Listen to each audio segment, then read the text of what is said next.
सर्वांना नमस्कार. आज आपण वर्ड आणि एक्सेलचा वापर करून एकाच वेळी हजारो ते लाखो नोटिसा किंवा पत्रव्यवहार कसे तयार करावे ते पाहूया, जेणेकरून आपल्याला वेळेची बचत होईल. नोटीस आणि पत्रचा फॉर्मॅट किंवा नमुना हा एकच असतो, फक्त आपल्याला नावात किंवा रकमेत बदल करायचा असतो. अशा वेळी एवढ्या सर्वांचे नोटिसा किंवा लेटर लिहिणे शक्य नसते. अशा वेळी काय करावं ते आज आपण या व्हिडिओमध्ये पाहू. सुरुवातीला वर्ड फाईल ओपन करून घ्यावी. वर्ड फाईल ओपन करून घेतल्यानंतर आपला जो काही नोटीस आहे किंवा नमुना आहे किंवा पत्र आहे तो टाईप करून घ्यावा. आता हाच नोटीस मला जवळजवळ 1200 ते 1300 लोकांना पाठवायची आहे. फक्त इथे त्यांचं नाव चेंज होईल, त्यानंतर इथे नाव चेंज होईल, इथे रक्कम चेंज होईल आणि इथे रक्कम चेंज होईल. अशा वेळी एवढ्या नोटिसा 1200 किंवा 1300 ग्रामस्थांना हाताने देणे शक्य नसल्यामुळे आपण या फॉर्म्युलेचा वापर करून हे करूया. चला तर मग सुरू करूया आता आपण. त्यानंतर आपण वर्डमध्ये हा नमुना टाईप करून झाल्यानंतर एक्सेल फाईल ओपन करून घ्यावी. एक्सेल फाईल ओपन करून घेतल्यानंतर जेवढे काही आपले रकाने आहेत तिथे हे फंक्शन लावून घ्यावे. आता पहिल्या रकान्यामध्ये F1 असं टाईप करा, त्यानंतर दुसऱ्या रकान्यात F2 असं टाईप करा, तिसऱ्या रकान्यात F3 टाईप करा, चौथ्या रकान्यात F4 टाईप करा. पुढे जेवढे कॉलम असतील तेवढ्या कॉलमनुसार तुम्ही F4, F5, F6 असे फॉर्म्युले तयार करून टाईप करू शकता. त्यानंतर हे आहे अनुक्रमांक, हे आहे मालमत्ता धारकांचा नंबर, हे आहे त्यांचे नाव आणि हे आहे घरपट्टी पाणीपट्टीची रक्कम. आता जवळजवळ 1200 जणांना मला ही नोटीस पाठवायची आहे. अशा वेळी ही नोटीस हाताने लिहिणे शक्य नाही.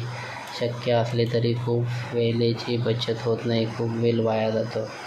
अशा वेळी आपण आता वर्डमध्ये ही नोटीस 1200 जणांना कन्वर्ट कशी करता येईल हे पाहूया. सुरुवातीला मेलिंग या ऑप्शनमध्ये क्लिक करा, त्यानंतर स्टार्ट मेल मर्ज यावर क्लिक करा, त्यानंतर लेटर्सवर क्लिक करा.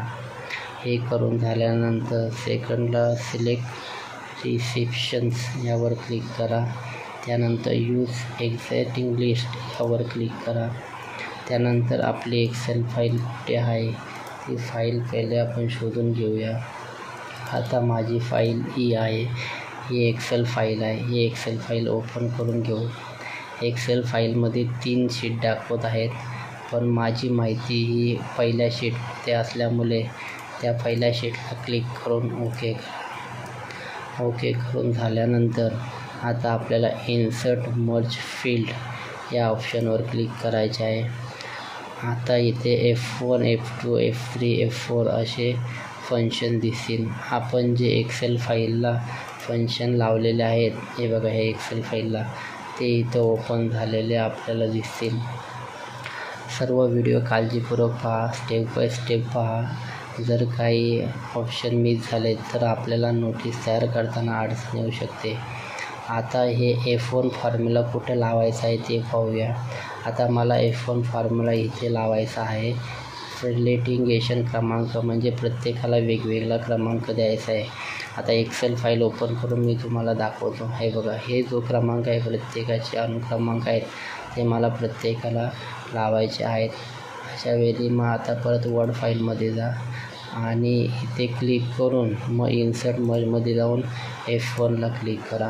हे बघा, इथे फॉर्म्युला लागलेला आहे. त्यानंतर इथे आता मला त्याचं नाव टाकायचं आहे. जेवढे काही 1200 जणांची नाव आहेत ते इथे आले पाहिजेत, प्रत्येकाला सेपरेट नोटीस. अशा वेळी परत एक्सेल फाईल ओपन करून बघूया नावाला कुठला आपण क्रमांक दिलेला आहे. तर नावाला आपण F3 दिलेला आहे.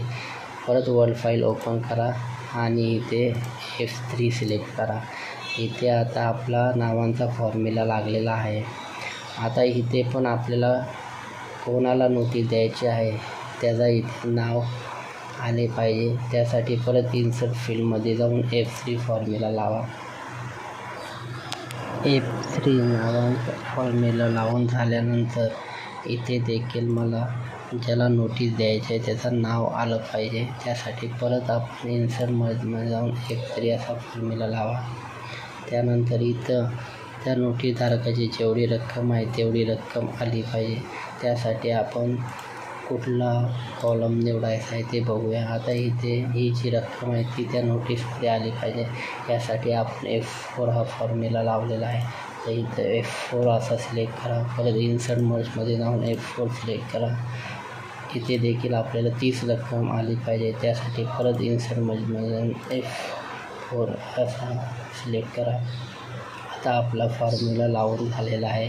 हे चेक करण्यासाठी फॉर्म्युला बरोबर आहे किंवा नाही हे चेक करण्यासाठी प्रिव्ह्यू रिझल्ट यावर क्लिक करा. बघा, प्रिव्ह्यू रिझल्टमध्ये क्लिक केल्यानंतर इथं अनुक्रमांक ऑटोमॅटिक आलेला आहे. इथं त्याचं नाव ऑटोमॅटिक आलेलं आहे. इथं देखील नाव आलेलं आहे. इथं त्याची रक्कम आलेली आहे. इथं त्याची रक्कम आलेली आहे. इथं नाव आलेलं आहे. आता आपण नाव टाईप केल्यानंतर यामधील स्पेस खूप जास्त दिसत आहे. अशा वेळी आपण आपल्या ॲडजस्टमेंटनुसार स्पेस कमी करू शकता. आता मी पहिले स्पेस कमी करून घेतो. स्पेस कमी करून झाल्यानंतर आता आपण ज्याचं नाव आहे दुसरा मालमत्ताधारकाचे नाव आहे त्याला कुठली नोटीस आणि कुठला नंबर आलेला आहे ते पाहूया. यासाठी या बटनवर क्लिक नेक्स्ट रेकॉर्डवर क्लिक केल्यानंतर इथं 2 नंबर आलेला आहे. इथं त्याचं नाव आलेलं आहे. इथं त्याची रक्कम आलेली आहे. इथं देखील नाव आलेलं आहे. आता आपण एक्सेल फाईलमध्ये जाऊन क्रॉस चेक करूया की जे नाव आपण नोटीसवर आलेलं आहे ते रक्कम आणि नाव बरोबर आहे का. 2 नंबरला सोमा जैतू भगत आहे आणि 1871 त्याची घरपट्टीची रक्कम आहे. हे 2 नंबरला सोमा जैतू भगत आणि घरपट्टीची रक्कम 1871 आणि हा अनुक्रमांक 2 आलेला आहे. आपल्याला जर घरपट्टीधारकाचा मालमत्ता क्रमांक जरी टाकायचा असेल तरी आपण टाकू शकतो. यासाठी F2 हे सिलेक्ट करा. वेगवेगळ्या पद्धतीच्या वेगवेगळ्या अशा नोटीस आणि पत्रव्यवहार असतात. जसं तुमचा नमुना आहे, जसं तुमचा मायना आहे तसं तुम्ही त्या सेट करू शकता. सर्व फॉर्म्युले सेम आहेत. फक्त हे जे फॉर्म्युले आहेत हे फक्त इथे ॲडिशनल जर आपले रकाने वाढले तर इथं तुम्ही रकमा वाढवू शकता. आता परत आपण वर्डमध्ये जाऊन बाकीच्यांच्या ज्या नोटीस आहेत त्या चेक करूया. हे बघा, जसं मी पुढं जाते तर त्यांचे नावं आणि रकमा ह्या बदलत जात आहेत. पूर्ण माहिती झाल्यानंतर हे ऑटोमॅटिक एक नोटीस तयार केल्यानंतर 1200 जणांच्या नोटिसा तयार झालेल्या आहेत. आता नोटीस तयार झाल्यानंतर फिनिश अँड मर्ज या ऑप्शनवर जायचं. एकतर आपण त्या 1200 जणांची प्रिंट काढू शकतो किंवा एडिट इंडिव्हिज्युअल डॉक्युमेंटला जाऊन ती सेव्ह करू शकतो. एकाच वेळी 1200 जणांच्या प्रिंट करणे शक्य नसते. कधी कधी प्रिंटर बंद होतो, कधी कधी लाईट जाते. अशा वेळी मग आपला एडिट इंडिव्हिज्युअल डॉक्युमेंटला जाऊन ती फाईल सेव्ह करून घ्यायची. इथे 3 ऑप्शन आलेले आहेत. मर्ज रेकॉर्डमध्ये ऑल म्हणजे आपण ज्या नोटिसा बनवल्या आहेत त्या सर्व आपल्याला सेव्ह करायच्या आहेत का, किंवा मग करंट रेकॉर्ड सेव्ह करायचा आहे का, किंवा फ्रॉम जर सिलेक्ट केला तर 1 ते 10 नोटिसा सेव्ह करायच्या आहेत की 1 ते 1200 नोटिसा सेव्ह करायच्या आहेत. इथे आपण टाईप करू शकता. आता मला सर्व नोटिसा सेव्ह करायच्या असल्यामुळे ऑल या नोटीसवर मी क्लिक केलेलं आहे. त्यानंतर ओके बटनवर क्लिक केलेलं आहे. आता ओके बटनवर क्लिक केल्यानंतर आपल्याला ऑप्शन येईल की तुमची फाईल तुम्हाला कुठे सेव्ह करायची आहे. त्या अगोदर ह्या आपल्या 1200 नोटिसा तयार झालेल्या आहेत. आपण एकदा चेक करून घेऊया. हे उजव्या हाताला जो रो आहे त्या रोने जसं आपण खाली येऊ तसं या नोटिसा आपल्याला बदलत झालेल्या दिसतील. हे बघा, शेवटचा नंबर आहे. आता थोडं सर्चिंग चालू आहे. 122पर्यंत नोटिसा आपल्याला दिसतात. हे सर्चिंग पूर्ण झाल्यानंतर आपल्या जेवढ्या काही नोटीस आहेत त्या नोटिसा आपल्याला दिसतील. हे बघा, 1205 नोटिसा तयार झालेल्या आहेत.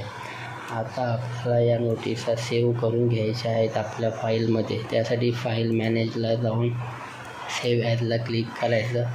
सेव्ह ॲजला क्लिक केल्यानंतर इथे तुम्ही फाईलला नाव देऊ शकता. फाईलला नाव दिल्यानंतर आपण कुठल्या फोल्डरमध्ये सेव्ह करायचे आहे ते इथे सिलेक्ट करा. आता मी ही फाईल डेस्कटॉपला सेव्ह करतो. डेस्कटॉपला सेव्ह केलेली आहे. आता आपण जी काही फाईल सेव्ह केलेली आहे ती फाईल कुठे सेव्ह झालेली आहे ती बघूया. आता ही मी फाईल वर्ल्डमध्ये डेस्कटॉपला या नावाने सेव्ह केलेली आहे, तालुका विधी सेवा समिती. आता ती फाईल आपण ओपन करून बघूया. हे बघा, ही फाईल आपली ओपन झालेली आहे आणि 1200 नोटिसा आपल्या काही मिनिटातच तयार झालेल्या आहेत. आता तुम्हाला जसं पाहिजे तसे तुम्ही प्रिंट करू शकता. कमी कालावधीत आपण कशा नोटिसा तयार करायचे, कसे पत्रव्यवहार तयार करायचे हे आपण पाहिले आहे. असाच पत्राचा महिना असतो. येथे फक्त नाव चेंज असते. आपण नाव चेंज करून ते देखील पत्र तयार करू शकता. तुम्हाला जर ही व्हिडिओ आवडली असल्यास नक्की इतरांना शेअर करा. धन्यवाद. अशाच माहितीपूर्ण व्हिडिओ बघण्यासाठी चॅनलला नक्की सबस्क्राईब करा. धन्यवाद.